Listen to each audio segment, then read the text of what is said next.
अस्सलाम वालेकुम भाईजान, क्या हाल चाल है? ठीक हो? तबीयत ठीक है? खुश हो? मजे से बस आज रही यार खाने से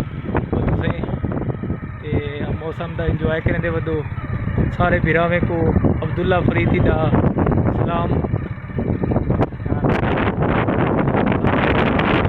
वाले पासे निकल आई हो। ऐसे ही अपना एक पुल है रहीमर खान के पुल का मंजर तक दिखेंदे वेंदो।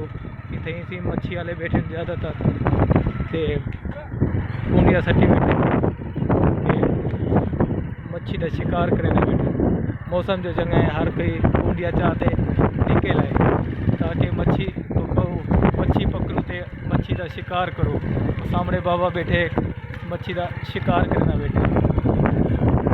एक बाबे करो इंटरव्यू भी कीते थे कि मच्छी का शिकार किमें थींदे ते किमें कुंडिया वे सटेंदो ते किमें इतना देर बैठे रहंदो मच्छी का शिकार थींदे नहीं थींदा, किमें लगती है नहीं लगती। एक बाबे को पूछे थे कि ओ साकू कुंडी भी दिखाई थी उनका किमें अंदर का यो होंदे ते अंदर किमें वो खड़ी रहंदी है ते कितनी देर कोई मच्छी आ वने तो भला वो किमें पता चलते मच्छी लगी है नहीं लगी। तो ये भी शौक की गाल होंदी है कि हर की अपना शौक पूरा करण किते थी आया बैठा होंदे नाल इंजॉय भी थी ना पिया होंदे मौसम भी चसला होंदे तो मज़ा आंदे। देखो इतना वीआईपी मौसम चसन दी पे कोई बेहतरीन मज़ा आंदा